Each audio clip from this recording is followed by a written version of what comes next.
Vadakara Kadathanad labour സൊസൈറ്റിയിലെ സാമ്പത്തിക തട്ടിപ്പിനെതിരെ സമരം ശക്തമാക്കാൻ LDF ജൂലൈ 15 മുതൽ വടകര RDO ഓഫീസിന് മുന്നിൽ അനിശ്ചിതകാല സത്യാഗ്രഹ സമരം ആരംഭിക്കുമെന്ന് LDF നേതാക്കൾ വാർത്താസമ്മേളനത്തിൽ അറിയിച്ചു. നിക്ഷേപകൻ ഇബ്രാഹിം കുട്ടി ഹാജിയുടെ ആത്മഹത്യയ്ക്ക് കാരണക്കാരായവരെ നിയമത്തിന് മുന്നിൽ കൊണ്ടുവരിക, സമഗ്രമായ അന്വേഷണം നടത്തുക, നിക്ഷേപകരുടെ പണം തിരിച്ചു നൽകുക എന്നീ ആവശ്യങ്ങൾ ഉന്നയിച്ച് ജൂലൈ 15 മുതൽ വടകര RDO ഓഫീസിന് മുന്നിൽ അനിശ്ചിതകാല സത്യാഗ്രഹ സമരം ആരംഭിക്കും.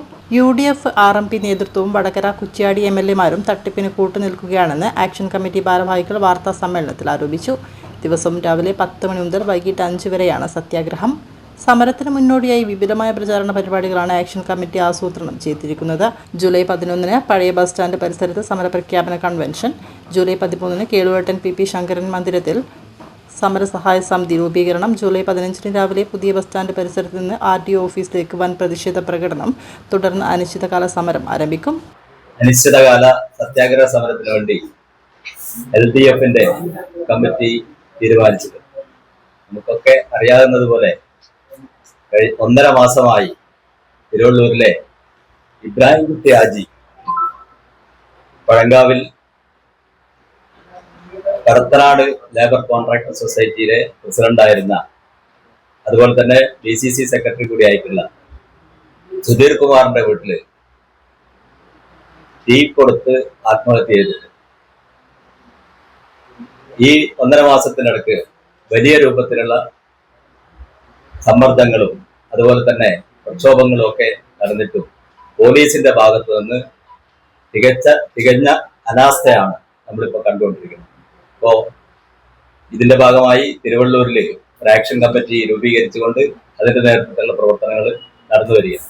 വടകരയിൽ 15-ാം തീയതി മുതൽ നടക്കുന്ന പ്രക്ഷോഭത്തിന്റെ ഭാഗമായി നിരന്തര സമരവുമായി ബന്ധപ്പെട്ട് വിപുലമായ പരിപാടികളാണ് ആസൂത്രണം ചെയ്തിട്ടുള്ളത്.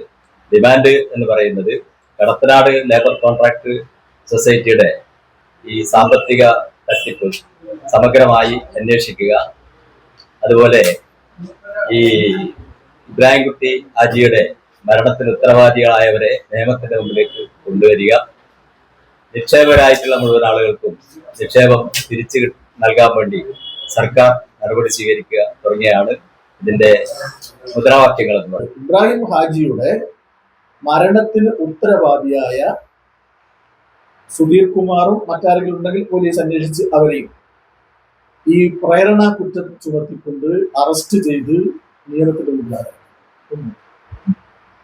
രണ്ടാമത്, ഇതിൽ ഈ നിക്ഷേപം ഇപ്പം പുറത്തു വന്ന 5-6 ആളൊന്നുമല്ല. ഇതിന്റെ അന്വേഷിച്ച ഉദ്യോഗസ്ഥന്മാരൊക്കെ പറയുന്നത് കോടിക്കണക്കിന് രൂപയുടെ നിക്ഷേപ തട്ടിപ്പ് ഇവിടെ നടന്നുണ്ട്. കോടിക്കണക്കിന് രൂപയുടെ കൃത്യമായി വിലയിരുത്തപ്പെട്ടിട്ടില്ല.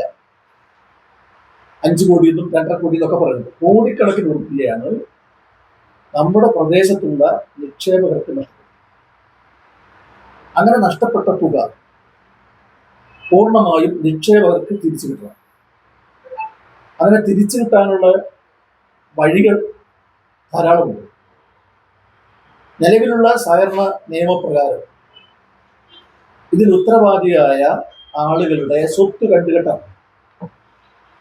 അപ്പം സുധീർ കുമാറിന്റെ സ്വത്ത് കണ്ടുകെട്ടിയാൽ തന്നെ ഈ നിക്ഷേപകർക്കെല്ലാം തിരിച്ചു കൊടുക്കാൻ വേണ്ടി കഴിയും. ഇനി ആരൊക്കെ ഇതിനകത്ത് പങ്കാളികളാണോ അവരുടെ സ്വത്ത് മുഴുവൻ കണ്ടുകെട്ടണം. കേരളത്തിന്റെ ഈ സമീപകാല ചരിത്രത്തിൽ ഇങ്ങനെ സ്വത്ത് കണ്ടുകെട്ടി ഒരുപാട് അനുഭവങ്ങളുണ്ട്. വടകരയിൽ നടന്ന വാർത്താ സമ്മേളനത്തിൽ TP Gopalan, KK Krishnan, KC Pavithran, TC Rameshan, P Somasekharan, TV Balakrishnan, MP Abdulla എന്നിവർ പങ്കെടുത്തു.